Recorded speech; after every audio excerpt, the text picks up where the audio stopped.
Hello दोस्तों, you are watching voices of wonder. कहानियों के दौर में मैं आपका स्वागत करती हूँ। अगर आप मेरे चैनल पे नए हैं तो आप इसे सब्सक्राइब कर बेल आइकन को प्रेस कर दें। तो चलिए हम बढ़ते हैं कहानी की तरफ, लेकिन उससे पहले इस धारावाहिक में आने वाले सभी नाम, स्थान, घटनाएं सिर्फ एक कल्पना मात्र हैं, जिसका वास्तविक रूप से किसी से कोई संबंध नहीं है। इसका उद्देश्य सिर्फ एक मनोरंजन मात्र है। लव अरप्शन चैप्टर 114 शादी के लिए हाँ। दोस्तों, कहानी में आगे बढ़ने से पहले एक गुजारिश है कि कहानी की लिंक को दोस्तों ने जरूर शेयर करें। और हाँ, अब से मेरी दूसरी कहानी तेरी मेरी लव स्टोरी के भी डेली एपिसोड्स आएंगे, इसलिए उसे सुनना भी बिल्कुल न भूलें। तो दोस्तों, अब ज्यादा टाइम न लेते हुए आगे बढ़ते हैं कहानी की तरफ। तो अब तक आपने देखा कि जया को खाने के टेबल पे दादी से पता चलता है कि जीविका के लिए अद्वैया का रिश्ता आया है। ये सुनते ही वो काफी शॉक हो जाती है, लेकिन फिर ज्यादा कुछ रिएक्ट नहीं करती। वो बस इतना कहती है कि जीविका को भी वही लड़का मिला था, लेकिन बाद में अपनी ही कही बात को कॉन्ट्रडिक्ट करते हुए कहती है, अगर अद्वैय की जगह कोई और लड़का भी होता तब भी वो वही कहती, क्योंकि वो उसे जीविका से दूर जो करने वाला है। लेकिन मन में उसकी तो उथल पुथल चल रही थी। वो खुद से ही कहती है कि अद्वैय एक तरफ तो उसकी बहन से शादी करने के सपने देख रहा है, और उधर वो उसे अपनी फेक गर्लफ्रेंड बना के घुमा रहा है। जिस बात को सोच के जया को अद्वैय पे बहुत गुस्सा आता है। खाना खाने के बाद जीविका और जया जैसे ही जाने को हुई, तभी आदित्यनाथ जी अपनी माँ को देखते हुए बोले, माँ, आप अनु जी को भी फोन पे बता दो कि हमें जीविका के लिए अद्वैय का रिश्ता मंजूर है, और वैसे भी अब तो दिन भी बहुत कम है। जया को अपने डैड की बात समझ में नहीं आती, इसलिए वो उनसे पूछते हुए बोली, क्या हम दी की एंगेजमेंट करने वाले हैं? जया की बात सुन कौशल्या जी जीविका को देख मुस्कुराए और बोली, एंगेजमेंट भी और शादी भी, वो भी 15 दिन के अंदर, इसलिए अब तो तुम तैयारियां करो। दादी की बात सुन जया की आंखें फटी की फटी रह जाती हैं। वो दादी को हैरानी के साथ देखते हुए, ये सब क्या है दादी, 15 दिन? आप मजाक कर रही हैं ना? 15 दिन में कौन शादी करता है? और इतनी भी क्या जल्दी है शादी की? दोनों एक दूसरे को जानते ही कितना है। जया की बात सुन आदित्यनाथ जी अपने हाथ पीठ पीछे बांधते हुए बोले, नहीं जानते तो शादी के बाद जान जाएंगे। आदित्यनाथ जी की बात सुन जया उन्हें हैरानी के साथ देखते हुए बोली, डैड आप ऐसा कैसे कर सकते हैं? और जीविका दी आप मान कैसे गई? सगाई तक ठीक है, लेकिन इतनी जल्दी शादी? क्या आप शो हैं? इतना कह वो उसे देखने लगती है, लेकिन जीविका कोई जवाब नहीं देती। ये देख जया बोली, फाइन, जो करना है कीजिए। इतना कह वो गुस्से में वहां से चली जाती है। जीविका जया को आवाज भी लगाती है, लेकिन तब तक वो गुस्से में वहां से गुस्से में जा चुकी थी। जीविका मन में, अब तुझे कैसे बताऊं जियू, मैं भी ये शादी नहीं करना चाहती। जया को यूं गुस्से में वहां से जाते देख दादी जीविका से बोली, लगता है तुमसे नाराज हो गई, जाओ उसे मना लो। इतना कह वो भी अनु जी को कॉल करने अपने रूम में चली जाती हैं, और आदित्यनाथ जी भी अपने रूम की ओर बढ़ जाते हैं। वो आज काफी खुश लग रहे थे। थोड़ी देर बाद जीविका जया के रूम के बाहर खड़ी थी और उस बंद दरवाजे को देख कुछ सोच रही थी। वो नॉक करने के लिए हाथ बढ़ाती तो है, लेकिन फिर अपने हाथ को वापस खींच लेती है, क्योंकि जिया जो सवाल उससे करती शायद उसके जवाब जीविका के पास खुद नहीं थे। इसलिए वो अपने कमरे की ओर बढ़ जाती है। उसे समझ में नहीं आता कि वो अपने दिल की बात किससे कहे। एक ही दिन में इतना कुछ जो हो गया था, उसके रिश्ते से लेकर यहाँ तक कि शादी का भी इतना बड़ा डिसीजन। तभी जीविका के फोन पे मैसेज पॉपअप होता है। जीविका अपना फोन देखती है तो माहिर का एमएसजी था, भूलना मत, और हाँ, कम से कम कल तो टाइम से आ जाना, मुझे ज्यादा इंतजार मत करवाना। जीविका की आंखें इस टेक्स्ट को पढ़ के नम हो जाती हैं। तो वही जिया रूम में फ्रस्ट्रेटेड सी यहाँ वहां चक्कर काट रही थी। उसे खुद समझ में नहीं आता कि वो किस बात पे नाराज है, अपनी बहन की अद्वैया से शादी को लेकर, या जीविका इतनी जल्दी शादी कर रही है, या इस बात पे कि अद्वैया ये जानते हुए कि उसकी और जीविका की शादी की बात चल रही है, और वो फिर भी उसे फेक गर्लफ्रेंड बना के घूम रहा था। यही सब सोचते हुए वो खुद से बोली, अद्वैया वजह चाहे जो भी हो, कल मैं तुमसे मिलके रहूंगी। आखिर मेरी जीविका दी का सवाल है, और तुमने उन्हें हर्ट करने के बारे में सोचा भी तो इस बार तुम्हें कोई भी नहीं बचा सकता। तो वही इस बात से बेखबर स्वॉन विला में अद्वैया आराम से सोने की तैयारी कर रहा था, लेकिन आज इतने दिनों में ये दूसरी बार था कि उसके चेहरे पे एक सुकून भरी मुस्कान थी, जैसे वो बहुत खुश हो। शायद ये जिया का कमाल था। कल भी जब वो जिया को परेशान करके घर वापस लौटा था, तब भी वो ऐसे ही खुश था, और आज भी, लेकिन आज की मुस्कान कल से बड़ी थी। शायद इसकी वजह वो बारिश थी, या फिर उस बारिश की पहली चाय का जो दोनों ने मिलके साथ में पी थी, या फिर जिया और उसकी नोक झोंक जो पहले अद्वैया को इरिटेटिंग लगती थी, लेकिन अब जनाब शौक से जिया से लड़ते थे। लेकिन वो इस बात से अनजान था कि एक बहुत बड़ा बवंडर कल उसका इंतजार कर रहा है। तो वहीं कौशल्या जी अपने रूम में आने के बाद अनु को फोन कर देती हैं। अभी ज्यादा टाइम नहीं हुआ था, सिर्फ 9:30 हुए थे, इसलिए वो जानती थी कि अनु अभी नहीं सोई होंगी। अनुराधा जी बेड पे बैठी पुरुषोत्तम जी से बातें कर रही थी। जब उनका फोन रिंग करता है, अपनी सहेली का फोन देख वो खुश होते हुए बोली, कौशु का फोन। इतना कह वो कॉल उठा लेती हैं। सामने से कौशल्या जी की खुशी भरी आवाज आती है, कौशल्या जी, अनुराधा जी से, अनु अब तो मुंह मीठा करो, जीविका ने शादी के लिए हाँ कर दी है। कौशल्या जी की बात सुन अनुराधा जी भी काफी खुश हो जाती हैं। वो एक्साइटेड होते हुए, क्या, ये तो बहुत अच्छी बात है, अब बस मैं भी अद्वैया से बात कर लूं। जिसके बाद वो दोनों कुछ और बातें कर कॉल डिस्कनेक्ट कर देती हैं। पुरुषोत्तम जी कब से अपनी पत्नी को देख रहे थे। उन्हें समझ में नहीं आता कि वो किस बात को लेकर इतना खुश है। लेकिन जब उन्होंने पूछा, तो वो उन्हें देखते हुए बोली, सो जाए, मुझे भी नींद आ रही है। इतना कह वो ब्लैंकेट ओढ़ के सो जाती हैं और पुरुषोत्तम जी उन्हें देखते रह जाते हैं। अगली सुबह अद्वैया सुबह जल्दी ही बिना ब्रेकफास्ट किए ऑफिस चला गया था, क्योंकि उसकी आज फिर एक बहुत जरूरी क्लाइंट के साथ मीटिंग थी, जिस वजह से आज सुबह भी अनुराधा जी की बात अद्वैया से नहीं हो पाई। तो वही जया जब घर से निकली तो उसकी बाइक वहां नहीं थी। ये देख वो चिढ़ते हुए बोली, इस अद्वैया के बच्चे ने तो कहा था सुबह तक बाइक पहुंचा देगा, कहाँ है बाइक। वो चिढ़ते हुए बोली, अब किससे जाऊं मैं। जया जैसे ही घर के अंदर जाकर गाड़ी की चाबी लेकर आने को हुई, तभी आदित्यनाथ जी जीविका से बोले, जीविका, जया से कहो इसी गाड़ी से चले, हम उसे कॉलेज ड्रॉप करते हुए निकल जाएंगे। जीविका ओके डैड कह जया को आवाज लगाती है। जया जो अभी कुछ कदम ही चली थी, जीविका उसे आवाज लगाते हुए, जिया। जया पलट के अपनी बहन को देखने लगती है। कल रात से दोनों बहनों में कोई बात नहीं हुई थी और न ही सुबह। नाश्ते के टेबल पे भी दोनों खामोश ही थी, लेकिन जया जीविका से नहीं बल्कि किसी और से ही नाराज थी। जीविका बोली, जी तुम्हें कॉलेज ड्रॉप कर दें। जया चाह के भी मना नहीं कर पाए, इसलिए वो भी गाड़ी का डोर खोल के अंदर बैठ जाती है। गाड़ी में एकदम सन्नाटा था, कोई किसी से कुछ नहीं कहता। जया को कॉलेज ड्रॉप करने के बाद ड्राइवर गाड़ी दीवान ग्रुप के ऑफिस की ओर ले लेता है। जया ने सोचा था कि वो यहाँ से कोई कैब या टैक्सी लेकर अद्वैया के ऑफिस के लिए निकल जाएगी, लेकिन इससे पहले वो ऐसा कुछ करती तभी रूही जया को देख लेती है, इसलिए जया को न चाहते हुए भी उसके साथ कॉलेज आना पड़ता है। जब वो दोनों क्लासरूम में पहुंची तो नक्श तो बेसब्री से उसी का इंतजार कर रहा था। नक्श उसे देख अपनी जगह से खड़े होते हुए बोला, तो फाइनली मिस जया आ ही गई। मुझे तो लग रहा था कि कहीं तुम आज भी छुट्टी करने का तो नहीं सोच रही, वरना मेरा क्या ही होता। इतना कह वो जया को हक कर लेता है। पूरी क्लास जानती थी जया को लेकर नक्श की फीलिंग्स के बारे में, लेकिन जिसे जाननी चाहिए उसके दिल में ऐसा कुछ भी नहीं था। जया को ध्यान आता है कि नक्श ने भी उसे इस बारे में कुछ नहीं बताया। यही सोच के जया को अब नक्श पे भी गुस्सा आने लगता है। वो नक्श को खुद से दूर करते हुए बोली, बात मत करना मुझसे नक्श। इतना कह वो अपना बैग जोर से डेस्क पे रख देती है। ये देख सभी एक दूसरे को देखने लगते हैं। सब जानते थे जया के गुस्से के बारे में, लेकिन आज वो किस बात पे गुस्सा थी ये कोई नहीं जानता था। नक्श अपनी खाली बाहों को देखते हुए जया से बोला, अब तुम्हें क्या हुआ, फिर से अपने डैड से झगड़ा करके आए हो क्या। जया नक्श को घूर के देखती है। उसका ऐसा रिएक्शन देख नक्श रूही को देखने लगता है, तो रूही भी अपने कंधे उचका देती है। क्या होगा आगे, क्या जया पूछेगी नक्श से सच्चाई, क्या होगा जब अद्वैया के सामने आएगा सच, क्या वो मान जाएगा इस शादी के लिए, और क्या कहेगी जीविका माहिर से। जानने के लिए बने रहिए लव अरप्शन के साथ। चैप्टर 115, कैसी फैमिली है तुम्हारी एशियन ड्रामा। तो दोस्तों अब ज्यादा टाइम न लेते हुए आइए बढ़ते हैं कहानी की तरफ।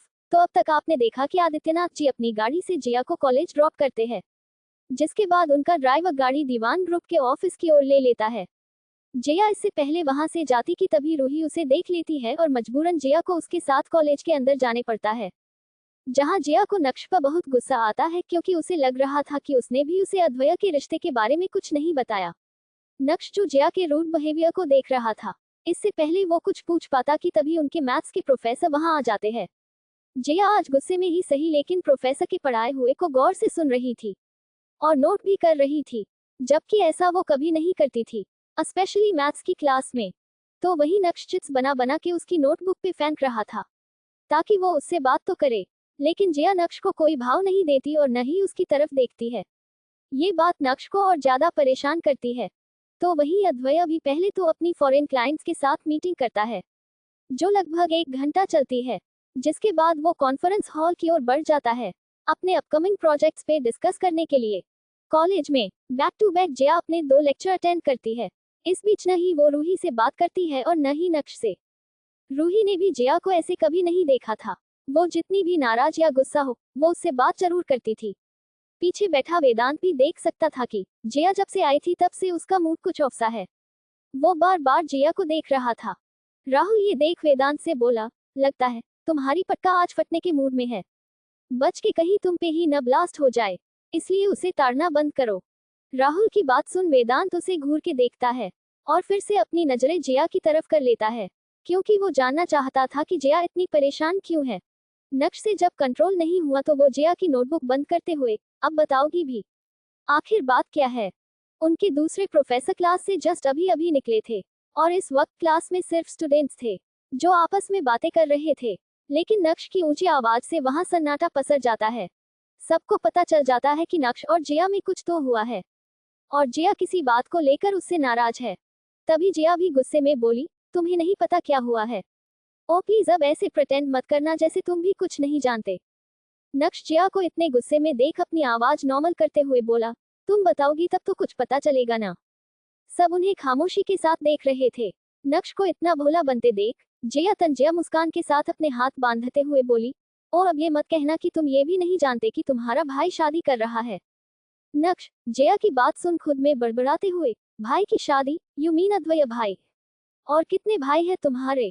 जिया गुस्से में, लेकिन नक्श को जिया की बातें समझ में नहीं आती। भला उसके भाई की शादी का जिया से क्या लेना देना।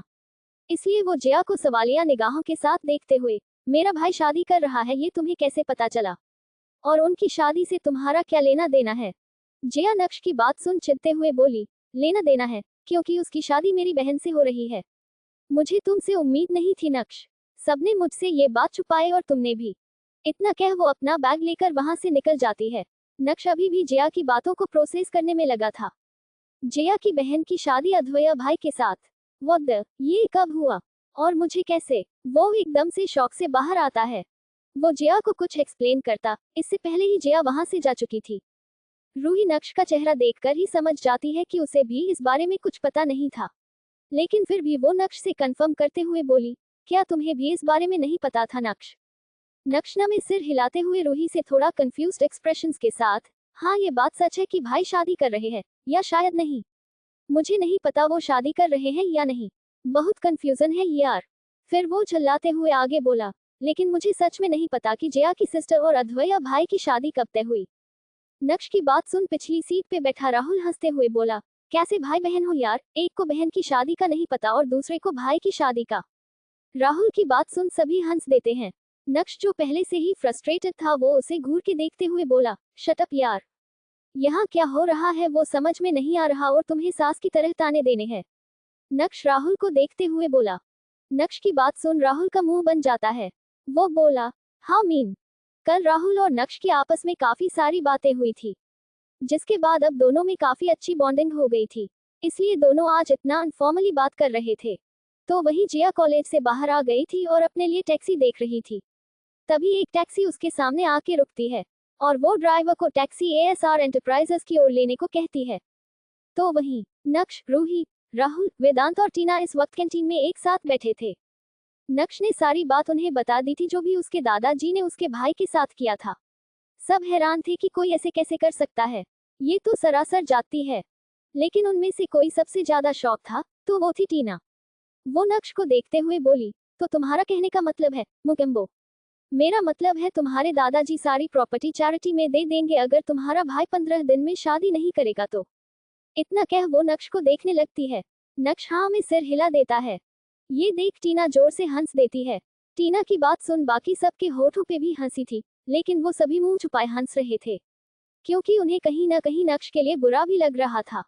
लेकिन आज तक उन्होंने कभी भी ऐसा कुछ नहीं सुना था। तभी टीना रूही को देखते हुए बोली, रूही ये किसी एशियन ड्रामा की घिसी पिटी स्टोरी नहीं लग रही जहां फोर्स्ड मैरिज होती है। उसकी बात सुन रूही हंसते हुए, तुमने बिल्कुल सही कहा। नक्श उन दोनों को घूर के देखते हुए बोला, हंस लो जितना हंसना है। वैसे भी सब ने सब कुछ डिसाइड कर रखा है, भाई शादी करना नहीं चाहते। दादाजी का तो पूरा प्लान है वृंदावन जाके सेटल होने का। और यही हाल रहा तो मैं कुछ दिन बाद तुम्हें पूरी फैमिली के साथ सड़क पे कटोरा लेकर नजर आऊंगा। इतना कह वो उदास होकर बैठ जाता है। नक्श की हालत देख टीना थोड़ा सीरियस होते हुए, कोई बात नहीं, छुट्टी चिलक है मेरे पास, हमेशा रखती हूँ, अब इतनी मदद तो कर ही सकती हूँ तुम्हारी। टीना की बात सुन पहले तो सभी उसे हैरानी के साथ देखते हैं, लेकिन फिर किसी से भी कंट्रोल नहीं होता, यहाँ तक कि वेदांत से भी नहीं, और सभी जोर से हंस देते हैं। नक्श बस गुस्से में सबको घूर सकता था। उसे यूं उदास होते देख रूही नक्श के कंधे पे मारते हुए बोली, कोई बात नहीं, अगर ऐसा हुआ तो तुम मेरे घर आ सकते हो, मैं तुम्हारे लिए इतना तो कर ही सकती हूँ, आखिर दोस्त होते किस लिए हैं। इतना कह वो नक्श को देख आंख दबा देती है। तभी वेदांत बोला, एक मिनट, वैसे तुम्हारी बातों से लग रहा है तुम्हारा भाई शादी नहीं करना चाहते, तो उनकी शादी जिया की बहन से कैसे, उन्हें तो पता है, या उन्हें भी तुम्हारे घर वाले शादी वाले दिन ही बताने वाले हैं। वेदांत की बात सुन नक्श की आंखें हैरानी से बड़ी हो जाती हैं। वो चौंकते हुए बोला, ये तो मैंने सोचा ही नहीं, लेकिन अगर भाई को पता होता तो कब का घर में हंगामा हो चुका होता। ये देख टीना बोली, डोंट टेल मी, तुम्हारे भाई की शादी हो रही है और उसे ये भी नहीं पता कि लड़की कौन है। टीना का सवाल सुन वो हुए शायद। ये देख राहुल बोला, यार कैसी फैमिली है तुम्हारी, तुम इसी धरती के हो ना। राहुल की बात सुन नक्श, क्या तुम अब अपनी बकवास बंद करोगे। ये सब देख टीना राहुल को कॉलर से खींचते हुए बोली, कहीं तुम्हारी फैमिली भी इसकी फैमिली की तरफ तो नहीं है। राहुल टीना की बात सुन हाथ खड़े करते हुए बोला, नहीं, बिल्कुल भी नहीं। फिर ठीक है। इतना कह वो उसकी कॉलर छोड़ देती है। तो वही लगभग 1 घंटे के बाद जया आज फिर अद्वैया के ऑफिस के बाहर खड़ी थी। वो काफी गुस्से में लग रही थी। कंधे पे अपना बैग टांगे वो अद्वैया के ऑफिस के अंदर एंटर करती है। अब तो सभी जया को जानते थे। जया रिसेप्शनिस्ट को देखते हुए, लीजा अद्वैया कहाँ है। लीजा जया को देखते ही पहचान गई थी।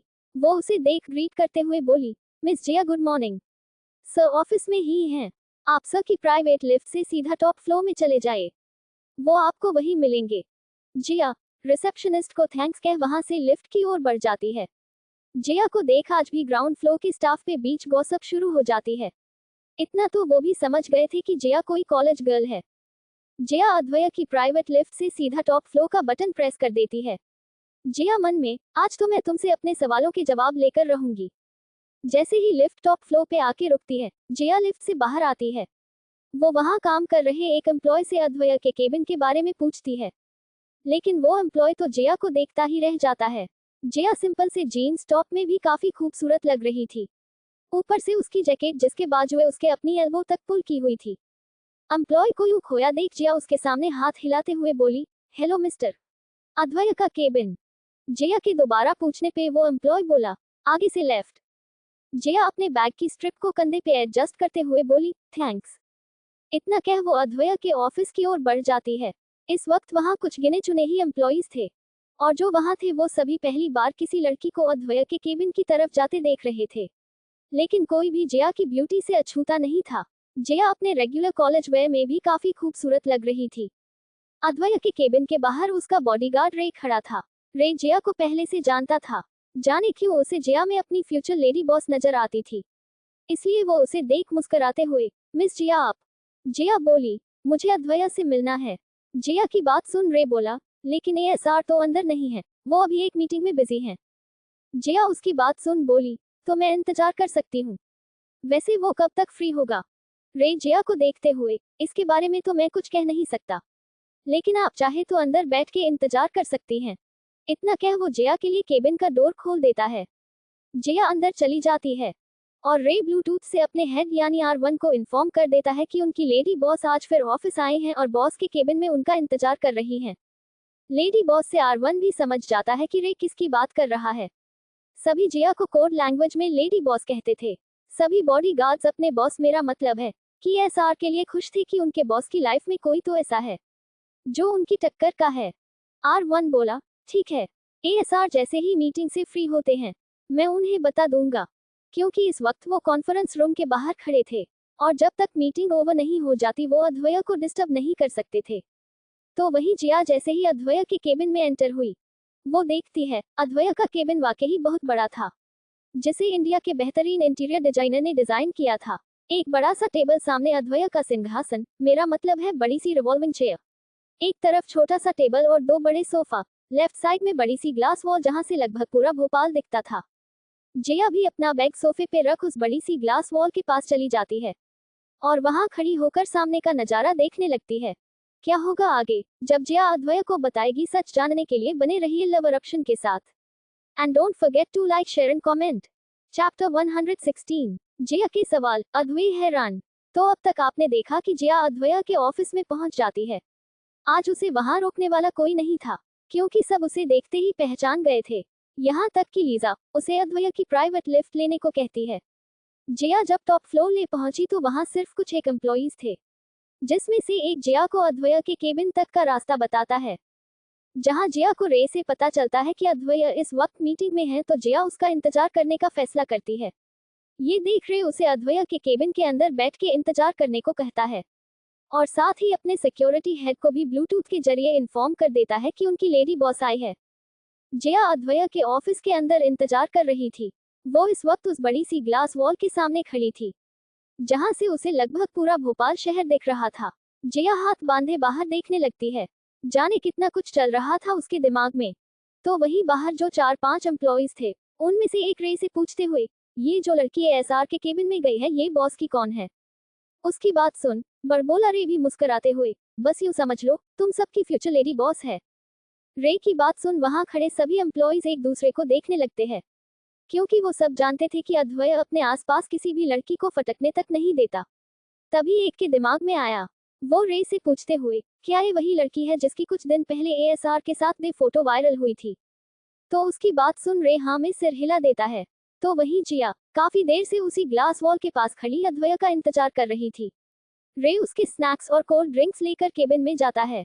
जिया पलट के देखती है तो वहां रे था, जो उसके लिए स्नैक्स लेकर आया था। अब उसकी लेडी बॉस पहली बार ऑफिस आई थी तो उसकी केयर करना तो बनती थी। वो अपने साथ लाए हुए सभी स्नैक्स टेबल पे रख देता है। वो देख सकता था कि जिया कुछ परेशान है, पर वो उससे कुछ नहीं पूछता। लेकिन जैसे ही वो जाने को हुआ, तभी जिया जो रे से भी पूछते हुए, सुनो। रे जिया को देखते हुए, यस मिस जिया। जिया पूछते हुए, अद्वैय को और कितना टाइम लगेगा? लेकिन रे खुद भी नहीं जानता था कि अद्वैय की मीटिंग और कितनी देर चलेगी। वो जिया को देखते हुए, मिस जिया इस बारे में मैं कुछ नहीं बता सकता। जिया आगे कुछ नहीं कहती, जिसके बाद रे बाहर आ जाता है। जिया भी काउच पे आके बैठ जाती है, लेकिन अब तो इंतजार करते करते उसे नींद आने लगती है और वो वही काउच की आर्मरेस्ट से टिकाए सो जाती है, क्योंकि कल रात उसे अच्छे से नींद नहीं आई थी।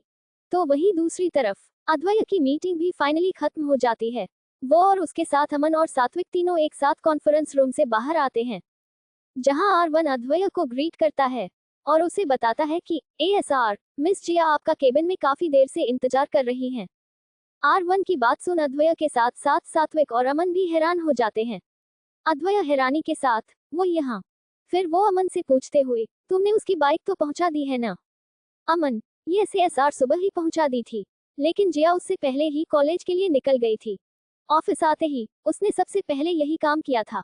भला वो उस लिमिटेड एडिशन बाइक को चलाने का मौका कैसे छोड़ देता? फिर भले ही उसे वापसी में टैक्सी के लिए कितना ही वेट क्यों न करना पड़ा हो। तभी अद्वैय अपने सिक्योरिटी हेड को देखते हुए, अगर वो आ गई थी तो तुमने मुझे इन्फॉर्म क्यों नहीं किया? इतना कह वो लंबे लंबे कदमों से अपने केबिन की ओर बढ़ जाता है।